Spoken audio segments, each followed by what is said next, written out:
Welcome in to the Draft Lab. I'm Joel Worth, and this is the IDP Plus Best Ball Show. Tonight, we've got a very special edition. Last week, we talked about possibly doing an eliminator draft tonight, and I do want to get to that. I've done some eliminator drafts. I do think it's a fun format, and I do think there's some opportunities to kind of leverage the field with proper drafting. But today, we got a very special surprise from Underdog.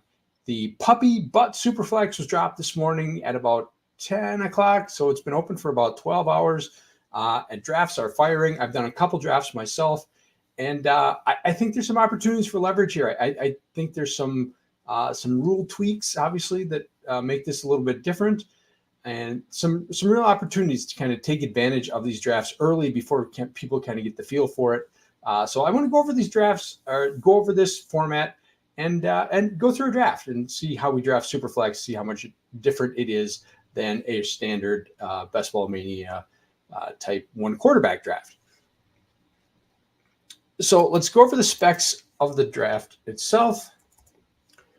It is a $5 entry, 150 entry max, maxed at 67,200 entrants, 300,000 in prizes, and 30K to the winner. We're already 12% full, or excuse me, 16% full after about 12 hours. So filling quick. These are very popular drafts. I think you'll find that these low price point drafts, they're going to fill quick. We've seen the Pug a couple weeks ago. We saw the Hound Dog over the weekend.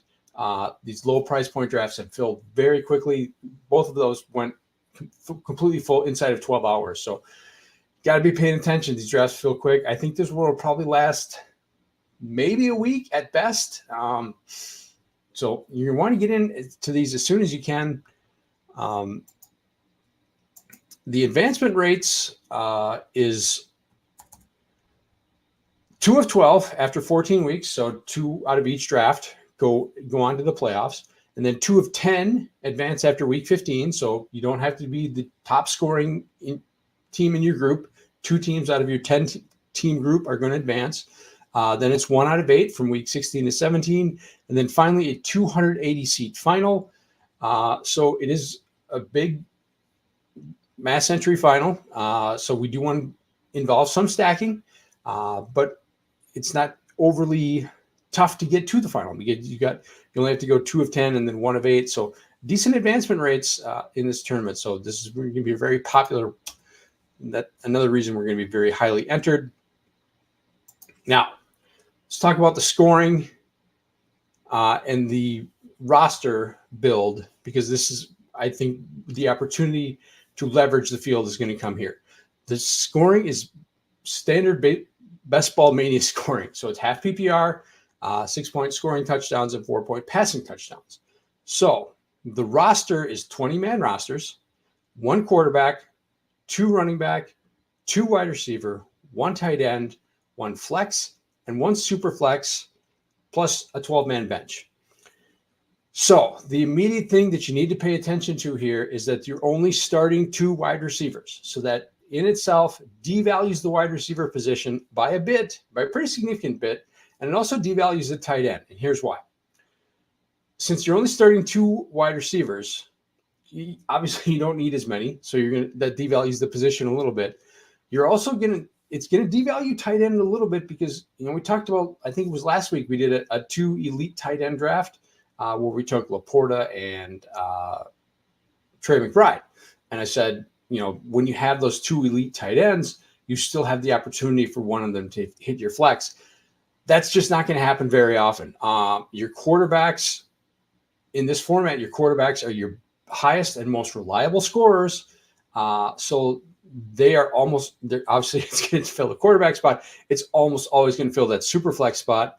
And then your flex spot is almost always going to go to a wide receiver or running back. It's just not very often that you're going to get, with starting only 2 wide receivers, that 3rd wide receiver is almost always going to fill your flex, your non-super flex.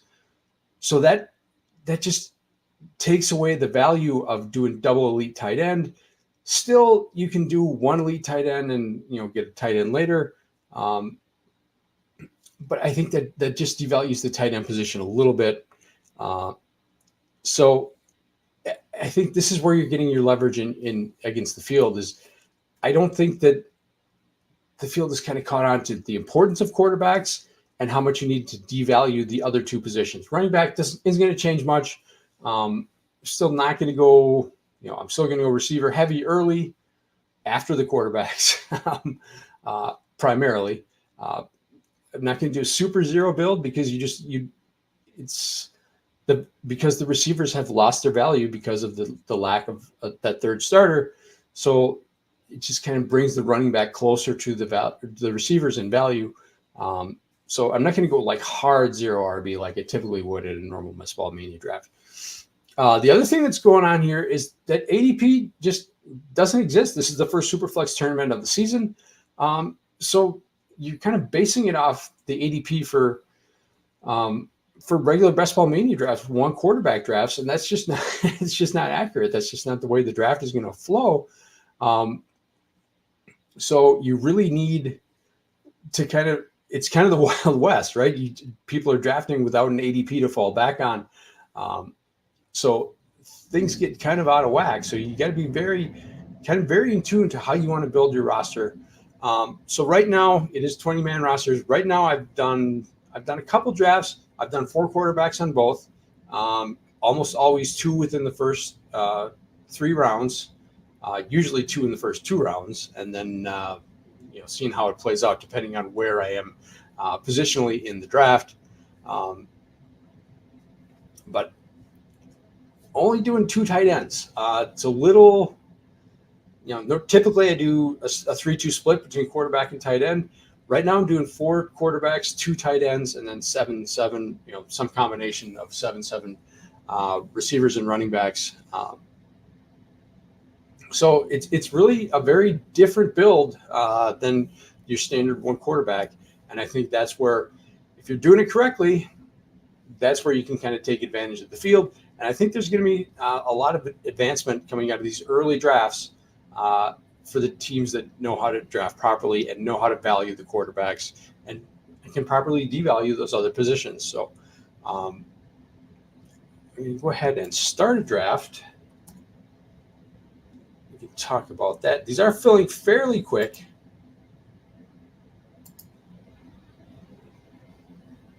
So let's share my screen here.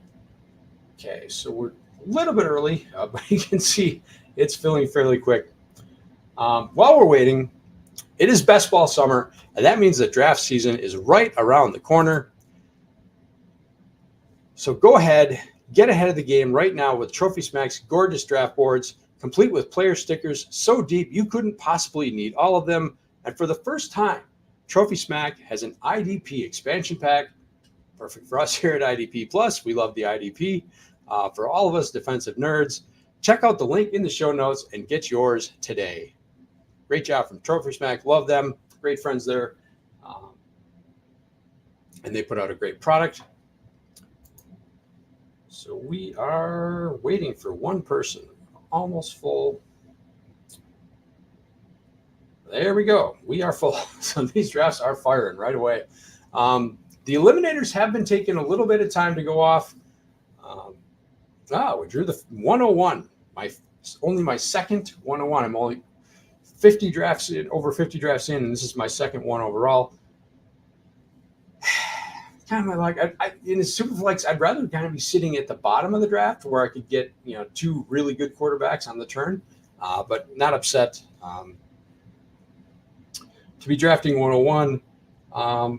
The interesting thing is the quarterback you take really depends on how you want to stack, and if you can stack. So if I take a Josh Allen, do I want to go with the Keon Coleman? Do I want to go with the Dalton Kincaid in my tight end spot?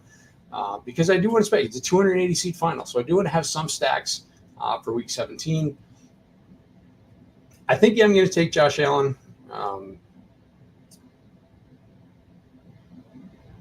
But that's really, it's drafter preference. So we're going to go ahead, take Josh Allen right away, and we will see how this board plays out.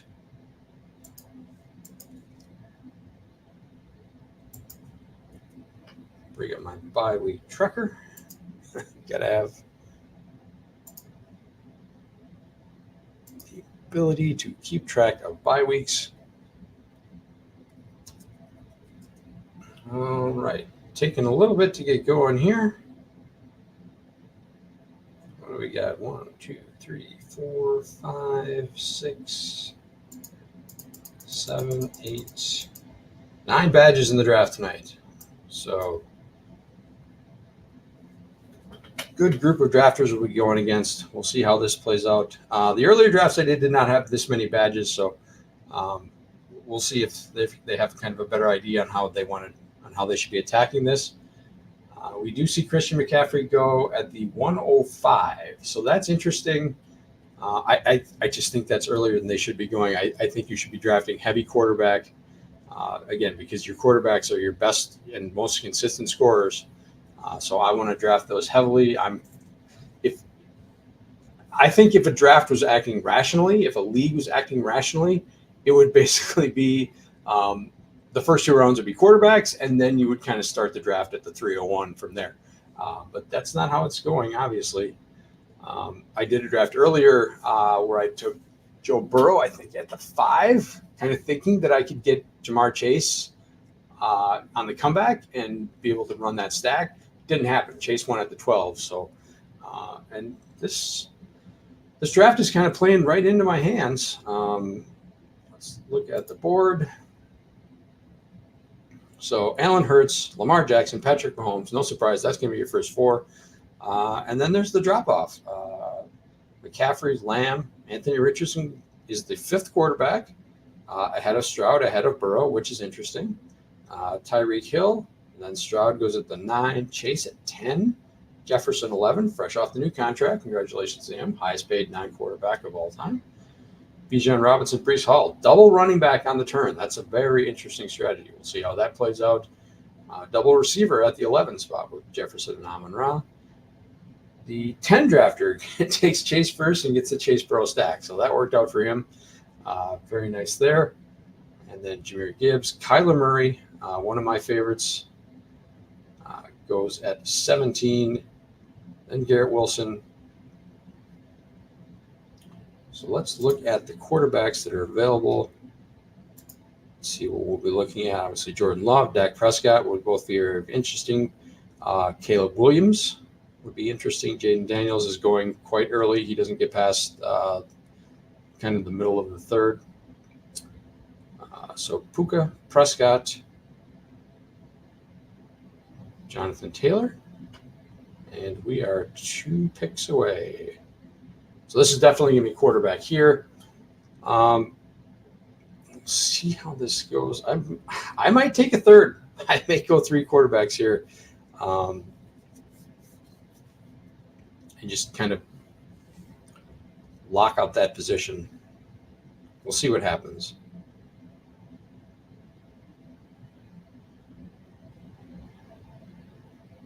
So we are 1 pick away, and then we have back-to-backs.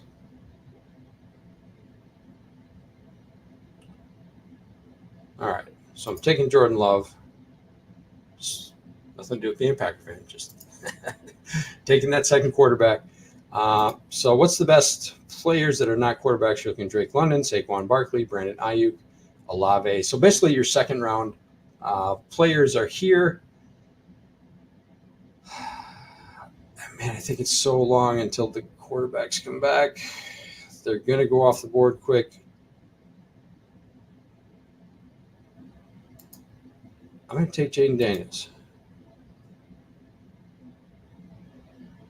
And I'm just going to lock up my quarterbacks. And we're going to see how many go off the board following me. Caleb Williams obviously goes at the 302. So let's check the buys. Make sure I didn't screw that up. So Green Bay's week 10. No conflict there. Washington is week 14. That's good. Buffalo's week 12. Okay, so we do have quarterbacks in the week 12 and week 14, 16 buys. So we'll have to work around that.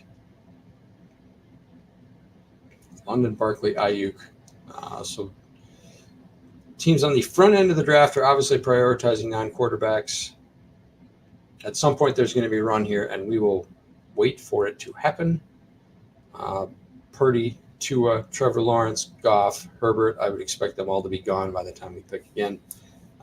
Cousins maybe as well. I think you can see a Drake London Cousins stack. So let's look at what else is left. Nico Collins, Mike Evans, Jaylen Waddle. Happy with any of those. HN, any of these guys that come around would be great. So now we've got our quarterbacks locked up. We got our bye weeks taken care of. We're not worried about a bye week issue. So we can just draft. We can focus on position players. I'm still going to want a fourth quarterback. I do like taking Justin Fields late. He kind of lasts till the double-digit rounds. But either way, I'm going to want to. This build, I may not take a fourth just because I've got three really good ones, but we'll see how it plays out. Sometimes the quarterback just becomes your best option. And sometimes you just want to keep that quarterback away from the team who faded them. So we finally get another one going at 311. Purdy goes there. So the 12 team does not have a quarterback. They took two Bijan Brees on the turn. We'll see how they want to play it. So I am obviously the only one to take three quarterbacks. Only one other team took two quarterbacks. So a little bit on an island with my strategy, but that's all right. I don't mind being different. Waddle to a stack like that at the end from P Punch.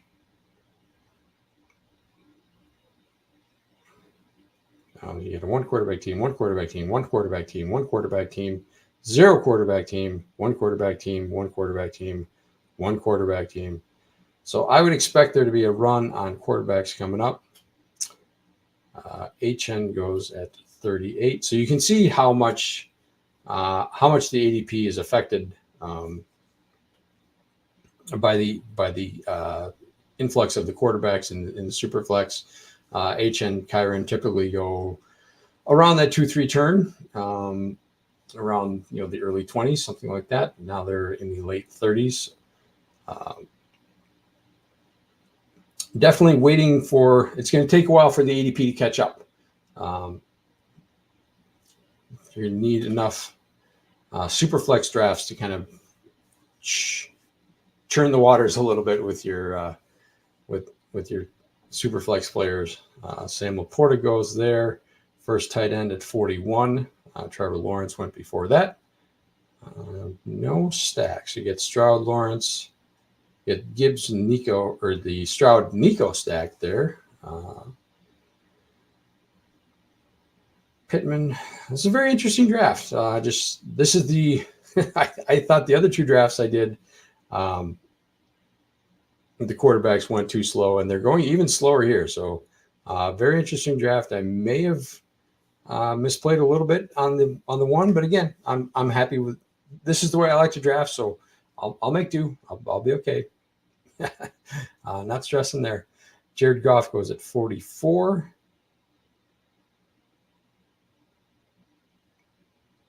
And Kelsey, the second tight end. And now we are 2 picks away. So what is on the board? Steph Diggs, Malik Neighbors. Again, now you're looking at receivers you typically get in the third. So Neighbors goes. One of my personal favorites, Devonta Smith. Alan Love Daniels. No one really here to stack, so I'm just going to go BPA. I'm going to take Derrick Henry. And then I need to get a receiver because I don't want to run short. Diggs, Metcalf, Cooper Kupp, Zay Flowers, ETN.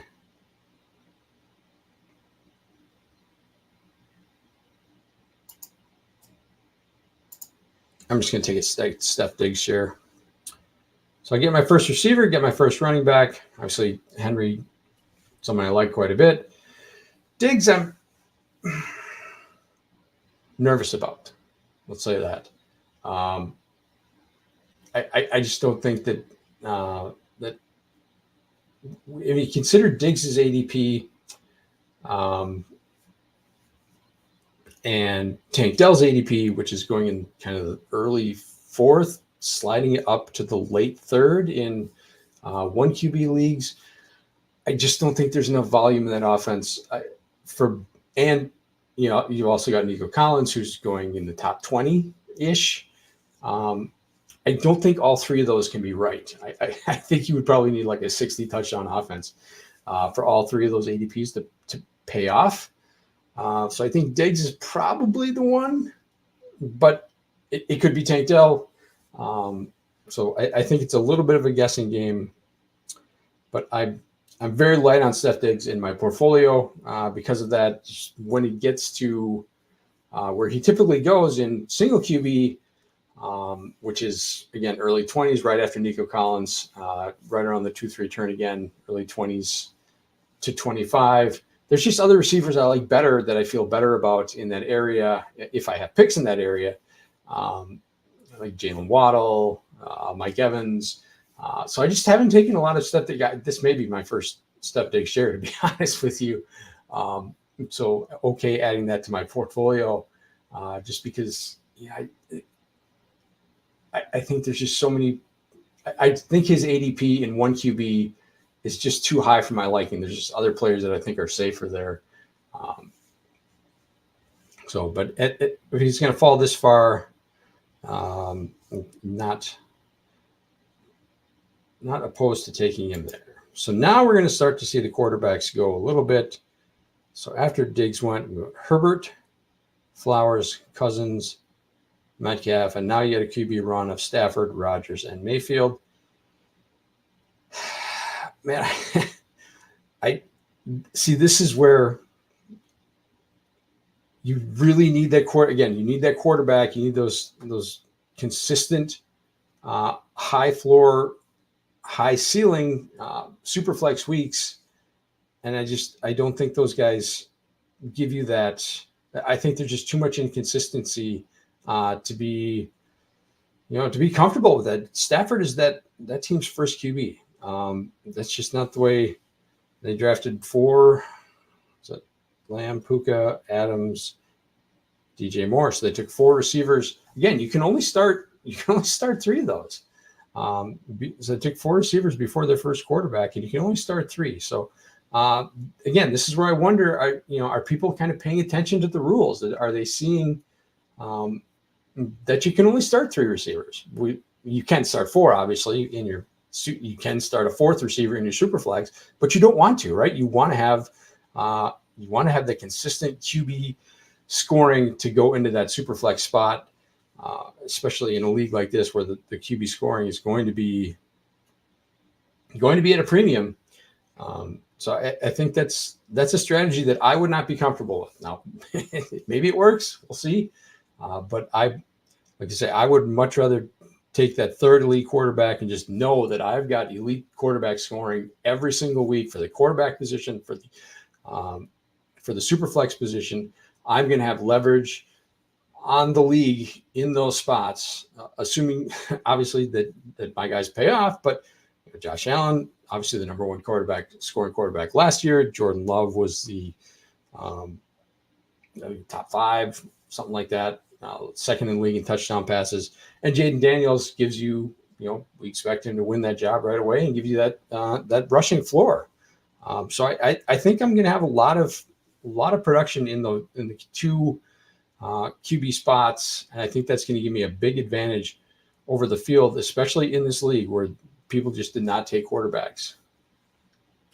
So now you get Deshaun Watson going there. Levis goes at the turn. So that team's quarterback room is Tua and Will Levis. Compare that to mine with Daniel. I would take Daniels obviously ahead of either of those guys. So I'm feeling good about this draft, feeling good about the way things are working out. I'm comfortable enough drafting, what's left of the position players because I feel like I have such a high floor in the QB and super flex spots that I don't necessarily need to, I don't need to be able to match them, player for player because I'm going to have advantages in those 2 spots. And you think about it, there's only 8 starters. So there's, if I've got a huge advantage at quarterback, if I've got a huge advantage, we're back on the clock. So I need to be paying attention here. Cooper, McLaurin. So I'm going to take McLaurin to get myself a stack with Jayden Daniels.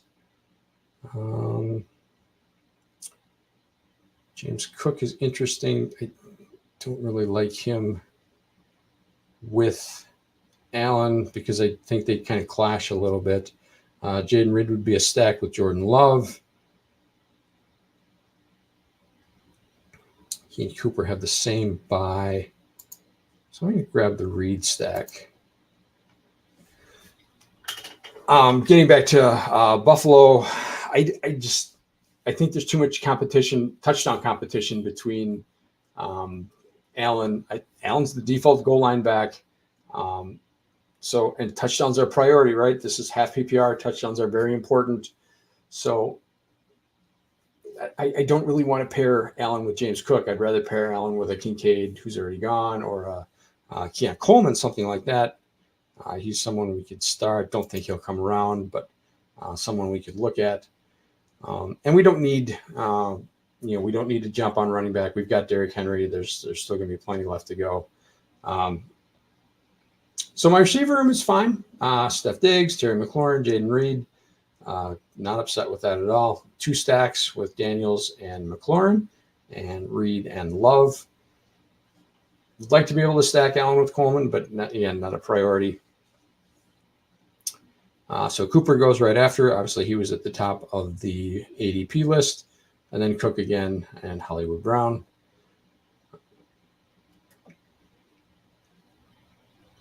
So let's look. What's our next pick? Let's do a look ahead. 96, 97. So Mixon goes. Again, it's tough to do kind of look aheads based on ADP, just because the ADP is so out of whack because there's been so few Superflex drafts. But in that 90s area, Christian Watson's going to be interesting to pair with Love, and we could do we get a nice Packers stack there. We're going to need a tight end at some point, so we're looking at the Ferguson and Njoku group. Bowers, I like.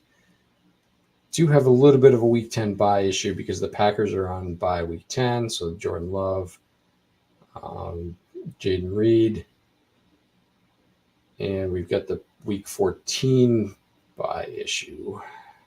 Daniels and McLaurin. Don't love that. Steph Diggs also on the same bye with Henry. So we need to kind of diversify off of week 14. So that's going to have to be a priority. So maybe someone like Javonte Williams, who would be normally interested in as a second running back, we probably need to pass on that because of the bye week issue. So let's see how the board has fallen since we last looked. Almost all the way down. So Rashad White, Mixon, Kamara, Ken Walker, Calvin Ridley, Kittle, Worthy, Odunze. And now we're at the turn.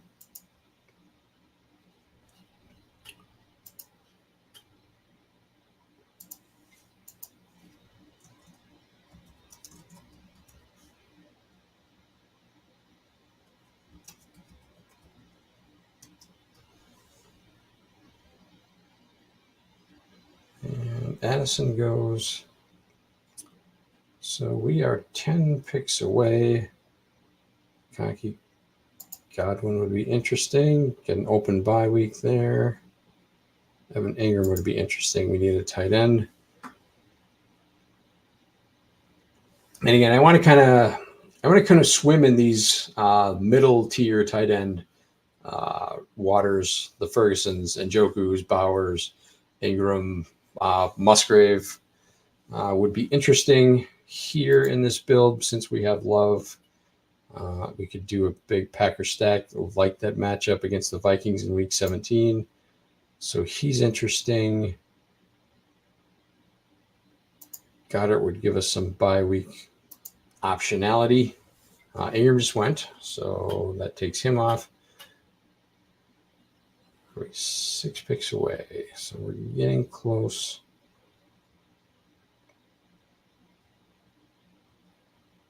Aaron Jones give us a bring back on that Week 17 Packer stack game. David Montgomery's going to be someone we're interested in.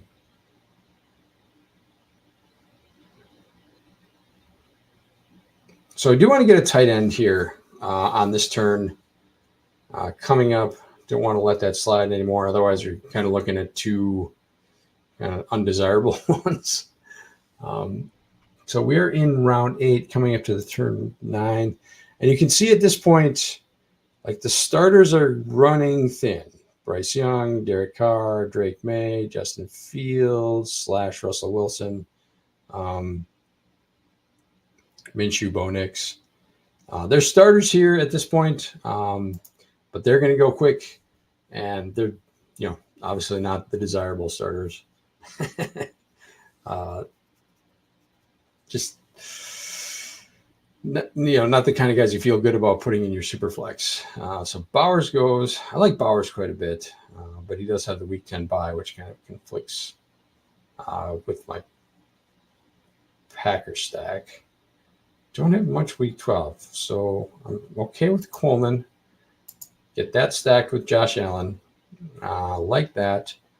And now we're going to get a tight end. And I think we'll take Ferguson. I do prefer Njoku, but he has the same bye as the Packers guys. So I want to kind of mix up my bye weeks a little bit. So good. I feel good about that turn. Put Coleman onto Allen with a stack. Like that quite a bit.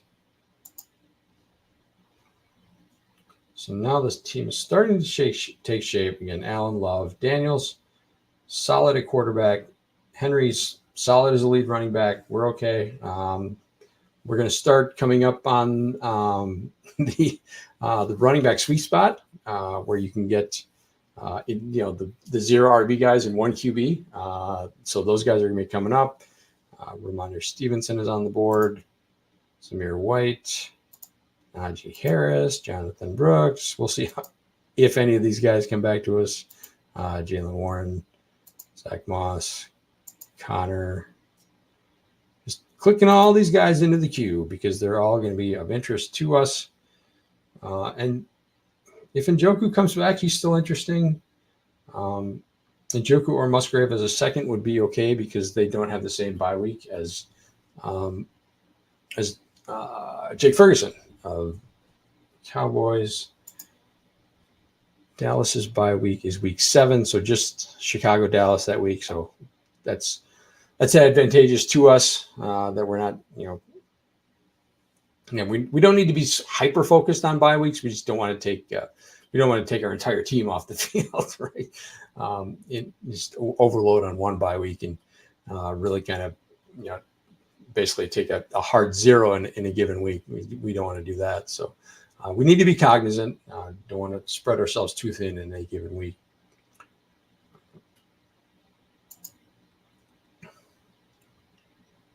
Romeo Dobbs is out there if we want to pursue the Packers stack. Watson's still there. Can't imagine he comes around here, but we will see. So there's still a lot of, we're soft at running back, but we still got plenty of options.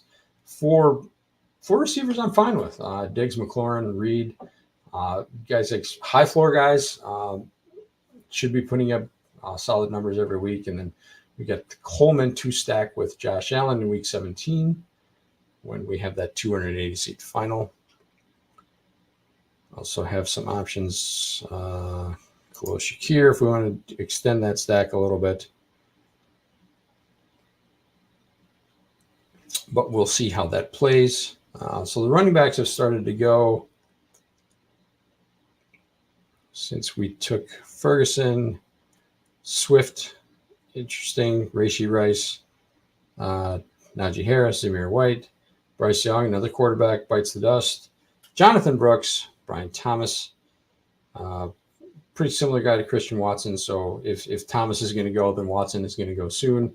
Reminder: Stevenson and Deontay Johnson. Again, we're hitting that kind of back end of the wide receivers we're okay with tier.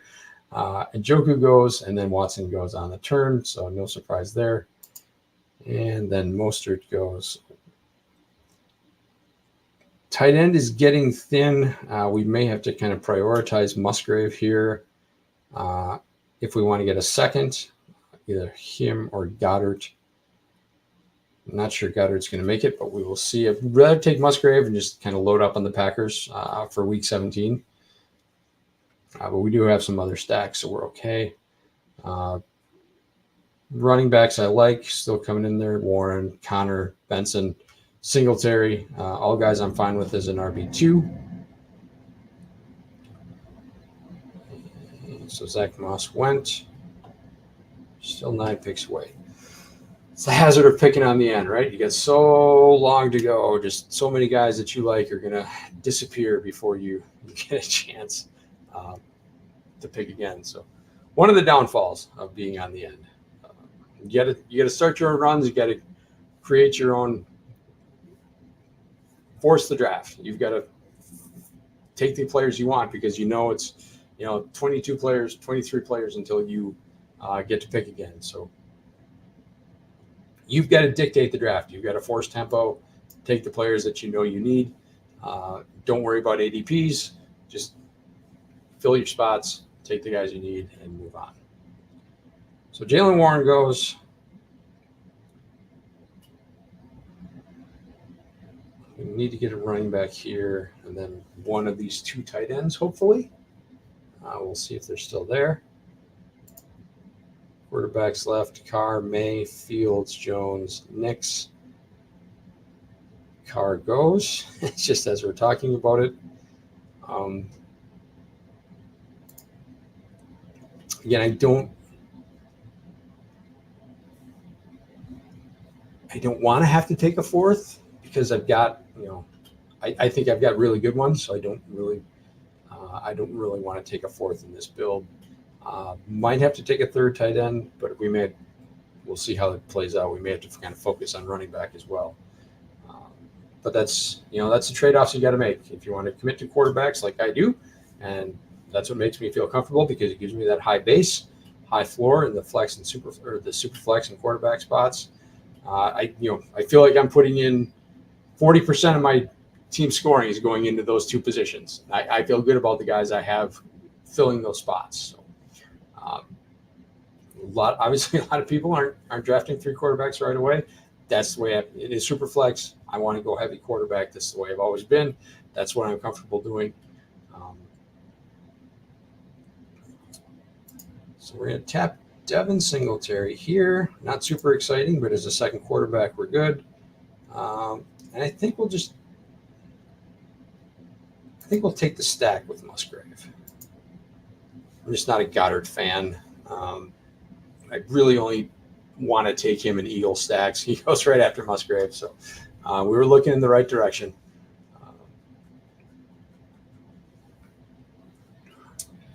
No surprise there. So what is on the board? Shakir's there. Curtis Samuel's still there. That'd be another potential stack with Josh Allen. Quarterbacks. I mean, we're just going to – these guys may be the best guys on the board, and we can – if we can play keep away from another team in the field,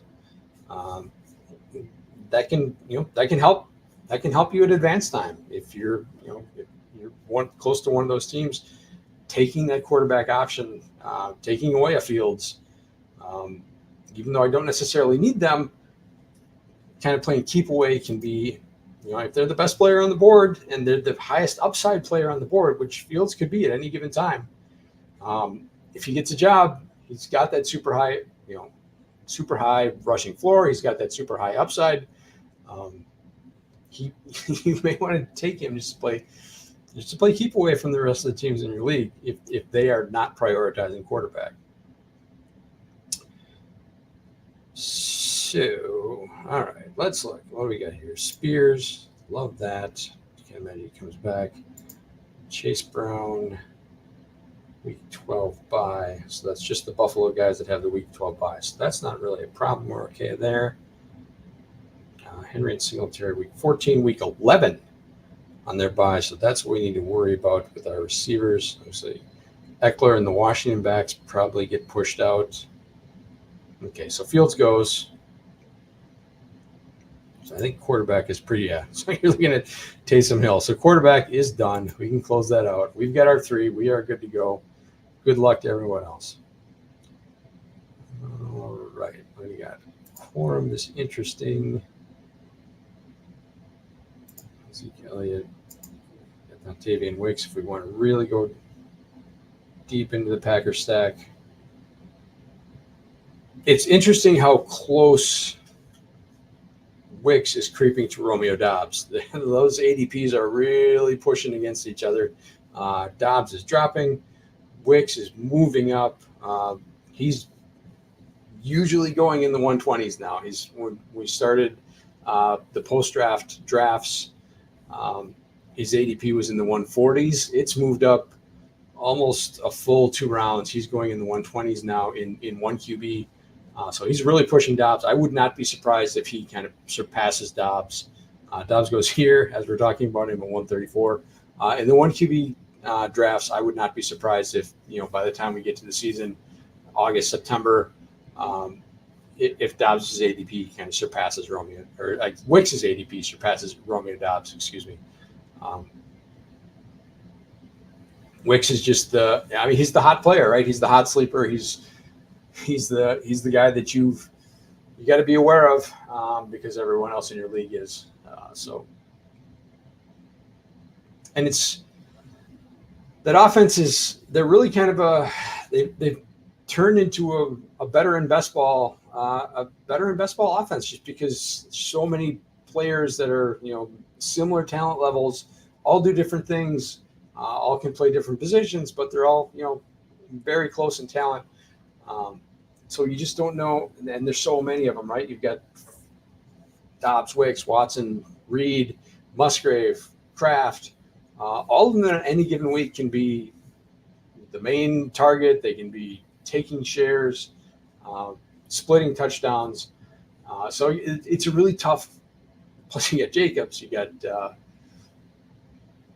Marshawn Lloyd, who they drafted. So again, we talked about Houston needing to be a 60 touchdown offense to kind of pay off all those ADPs. The Packers are in best ball, they're all fine, right? Because you don't necessarily need them all to be going off in any given week. In a managed league, they're really tough to kind of roster because there's just so many of them. So we're going to take Wicks here. Just load out that Packer stack against the Vikings in Week 17. So now we've got Love with Reed, with Wicks, with Musgrave. So we're going to take as many of those options as we can. We do need a running back. So what's a running back? Corum, Jerome Ford, Charbonnet, Dowdle, Andrew Miller, 14-11. Whoops. I took Corum. That's all right. I dawdled and I lost. It's Corum's bye. Week 6. That's fine. It's all good. Taking a split time back anyway there, so that's the danger of the queue. Sometimes you just lose but it would have been better than taking a receiver that we didn't want there. So all good. Wanted a running back there. We got one. But we do need to restack the queue. Jerome Ford, Charbonnet. Again, a lot of the Week 10 buys. So we are creating a little bit of a Week 10 log jam to go with our Week 14 log jam and the bye weeks. But again, not as important here as it is, say, in the eliminators. And we'll get to that when we talk about eliminators, how hyper-focused you need to be on buys. Here it's not as big a deal, but you just don't want to leave yourself short at a position or just have half your team be out in any given week. It can really stress your scoring output. So right now we are at 3-3, 5-2. Yeah, we're going to stay at 3. The quarterbacks are gone, so that's not changing. What's left at tight end? Hawkinson, Komet, Sinnott would be a stack with Daniels and McLaurin, and has a Week 14 bye, so 7, 10, 14. That's okay. So that would be an interesting third tight end. We'll put him in the queue. Don't mind that option. Again, I'm not a huge fan. I think he's more of an H-back at this level. But you're don't know, I don't know how those receiver snaps are going to shake out. So again, as my third tight end, not opposed to taking that in. So let's look at the board, see where things have gone. So it went O'Connell. That's probably the last of the QBs. Minshew, O'Connell. So you're taking backups at that point. Because one of those two is going to be the backup. I expect Gardner Minshew to be the starter, but O'Connell goes. So that team has Lamar Jackson, Daniel Jones, and Aiden O'Connell. I'd be very nervous, right? If you're getting to the end of the year, we know Daniel Jones has a $25 million guaranteed for injury contract next season. So I think he's got a good chance to be kind of Derek Carr, Russell Wilson, benched if the Giants fall out of the playoff race. So there's a chance that team could be going into, if O'Connell's the backup and doesn't win the job from Minshew, there's a chance that team could be going into, the weeks 11, 12, 13, 14 without a second quarterback and having to, put a position player in the flex. And that's a big disadvantage. So we'll see how that plays. So after we took Corum, Palmer, Elliott, Mooney, Dotson, Leggett, Mitchell, Freiermuth. Now we see Hawkinson go. So the tight ends are starting to go. Cooks, Jerome Ford, Cole Kmet on the turn, Marshawn Lloyd, Charbonnet, Downs, Dowdle, Kendre Miller. So the kind of juicy running backs that we like to kind of fill out our running back room are going away. So we're going to have to make do. Where are we at? We've got three. Henry's going to be our anchor. Going to have to be Singletary like that as a second. I think he's fine as a second playing with Dayball. I think he'll be just fine. He's not going to be sexy. He's not going to be super exciting by any means, but he's someone who's going to get snaps, and that's what's important. That's all we care about for an RB2 in a zero RB or a light RB build. And then Corum, not a player I like, but there's a chance, right? Because Kyren Williams has the foot issue and just has not been able to stay healthy. So obviously they drafted him to kind of take up the backup role. So there's a chance that he is, if Kyren Williams gets hurt and has to go on IR, short-term IR, something like that, Corum could have several weeks where he is the main RB in a system that likes to run its RBs pretty heavily. So Cynic goes right ahead of us. It's targeted. Jaylen Wright's going to be an easy pick here. Same bye week as Corum, but I do like him quite a bit. No. You get Ray Davis, which is another Buffalo player. Again, I think there's kind of competition.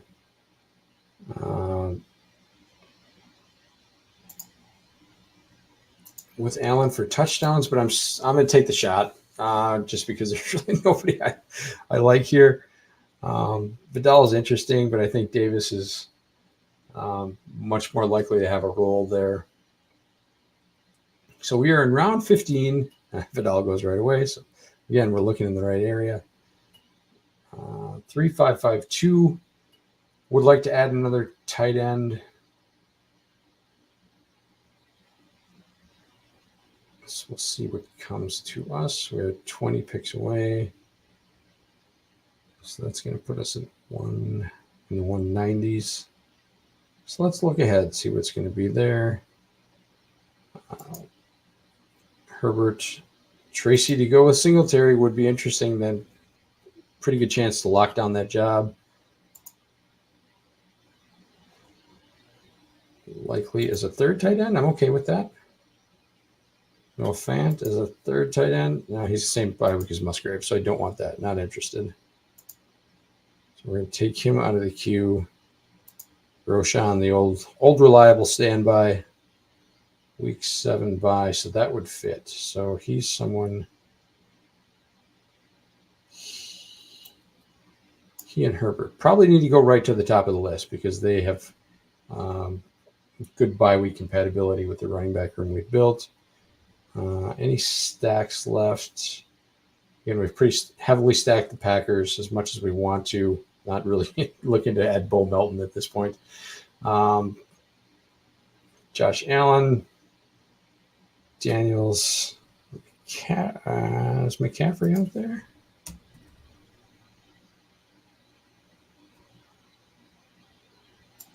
Luke McCaffery would give us another stack with Daniels. So that's something we can look at. We are going to need probably a couple of receivers. Again, because we didn't go early. So we've got some instability there.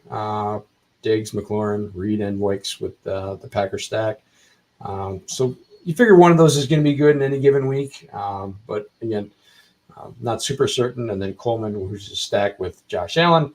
Again, rookie wide receiver, just can't ever be super certain with that. So I think I probably want to go 7 receivers with this build. All right, Khalil Herbert's off the board. We are on the way back in round 16.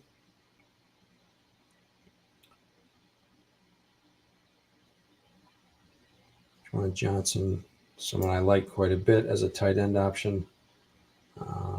Week 12 bye, so that does not present a conflict.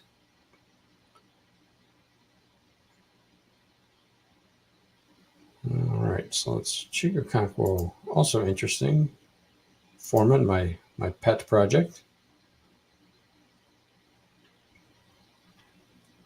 Let's see what comes back to us. Let's look at the board. All right, so since we took Davis, went Vidal, Algier, Bucky Irving, Pearsall, Hunter Henry, Malachi Corley, McLaughlin, Roman Wilson, Burton, Fant, Hubbard, Herbert, Franklin, Thielen, Bateman, Kate Houghton. This is the really unexciting part of the draft. So we lose a couple of guys we're interested in. Roshan and Juwan Johnson. The Johnsons come off the board. Marvin Mims. We are 2 picks away. What's left of our queue? Tracy, Baker. That's Baker's bye week. New England is week 14. So that's it's only a conflict with McLaurin. It would be a conflict with McCaffery. I think you'd want to prioritize McCaffery there. So likely does go. So we're really down to Chig Okonkwo Chig Okonkwo was the best tight end on the board. Sanders is interesting. I'm going to take Okonkwo, get that third tight end because I think that's all that's really left. I'm going to take McCaffery. I do like Javon Baker probably better as a prospect and as an opportunity, but I'm going to take the stack with the Daniels. Now I've got McLaurin, McCaffery, Commanders play. What's their schedule?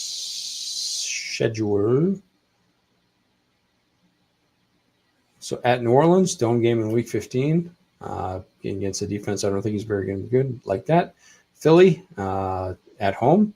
Like that. And Atlanta. So very favorable playoff schedule for Washington. So I like having those stacks going. Senate would have been nice, but that's all right. We'll make do. So where's our build now? So we've got that was 17. So we've got 3 more picks. So 1 more turn, and then all the way back. Quarterback and tight end are full. I'm not taking more than there's no quarterbacks left to take. Obviously, we talked about that. So we're going to stick with 3. I'm not taking more than 3 tight ends. So we need probably 2 more running backs. Unstar Sanders because I don't want that. And another receiver. Tracy Baker, I don't think either of those is going to get back. So now we're digging deep. And Tolbert's gotten some buzz. We'll throw him in the queue. Boy, this is this is the problem when you go 20 rounds. It can get really, really scary at the end. Perry's someone I like just because I like that New Orleans offense. Shipley, just, Saquon Barkley's never stays healthy. Rasheen Ali is interesting. Would give us a backup to Derrick Henery. Not sure if it's going to be Ali or Justice Hill. Justice Hill is just always there. So I think they'd like to be able to do better. Ali was a guy some people liked as a prospect. So someone we can put in the queue, not feel too bad about. Boy, it is wafer thin down at the end here.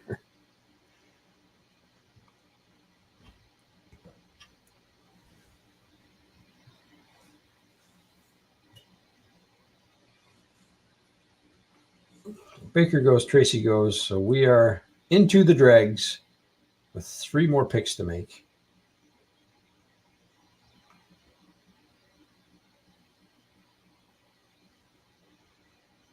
Say Jones, Marcus Robinson, guys who can give you a game here and there. I'm not taking Keaton Mitchell. Just tore his ACL too late in the season. Just not. He's going to start on PUP. It's not someone I'm interested in. Like the player, I just I don't think he can come back and be a productive player this year, especially given his stature, given his game is very much based on speed. You don't want to be counting on a speed guy coming off an ACL. Very difficult to envision him having a year that I'm going to miss if I end up not drafting him. So 0 shares so far. Don't expect to take any. Not someone I'm targeting at all. Yeah, there's just not a whole lot that's even interested in.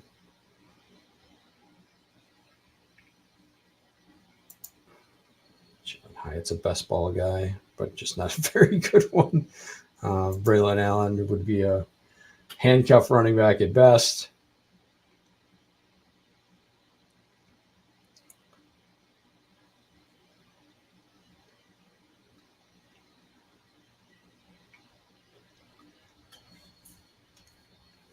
So we will see. What's everybody else taking? Chark, Kraft, we already had. Musgrave. Don't want to handcuff my tight ends. Not super interested in that. Demarcus Robinson, Taysom Hill. So we did get another quarterback go. Taysom Hill is going to be a running back. I can't imagine he gets enough points to be valued as a quarterback, but that's where he's going. So it's someone you can fill a flex with, I guess. Tyler Boyd. So Keaton Mitchell does go. Jalen Tolbert, wow, that comes off. That takes one off of our list. Sanders ended up going. Again, when you've got to go 240 players deep, it gets pretty thin.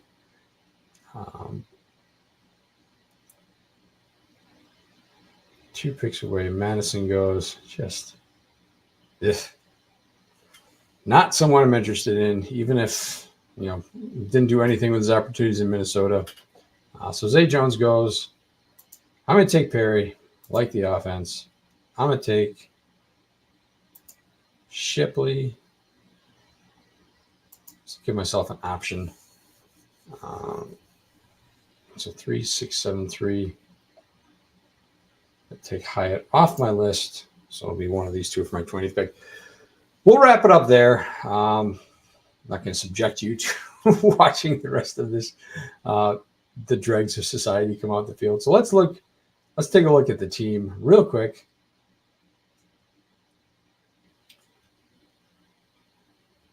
So again, quarterbacks, Allen, love, Jayden Daniels, love that quarterback room. Feel like I'm going to have I should have multiple 20-point players every single week filling the flex and the quarterback and the super flex positions. So I feel like I'm in a huge advantage to the rest of the league at those spots. So I feel like the rest of the league is playing catch up to me, given that I have those quarterback options because I went quarterbacks in 1, 2, 3. So kind of looked sketchy early. Looked like I might get in trouble when everybody else was fading quarterbacks, but man, I just feel like I have such an advantage in those two spots. Running back room, Henry as an anchor, like that. Singletary, Corum, Jaylen Wright, Ray Davis, Shipley. Man, I don't love any of those guys, but when you're 0 RB, you got to be able to be comfortable with the uncertainty. So hopefully we can cobble together a second running back. I don't expect any of these guys to ever hit my flex, but hopefully we can cobble enough together to make an RB2 out of that. Receiver room, no lead options, but plenty of solid ones. Diggs, McLaurin, Jayden Reed, all should be kind of every week contributors. Most of them have stack partners with Coleman with Allen, Jayden Reed with Jordan Love, and McLaurin and Luke McCaffery with Jaden Daniels. Also, Wicks, stack partner with Love, and A.T. Perry has a closeout. Tight end room, I'm just fine with this room, right? Ferguson should score a lot of touchdowns. And again, in a half PPR, touchdowns are king. So I'm good with that. Musgrave, again, a stack with Love, and Okonkwo as a flyer, third tight end. He fit the bye week, and he was the best tight end left. So that's it. That's the Superflex format. You can see that if you're someone like me who in Superflex is really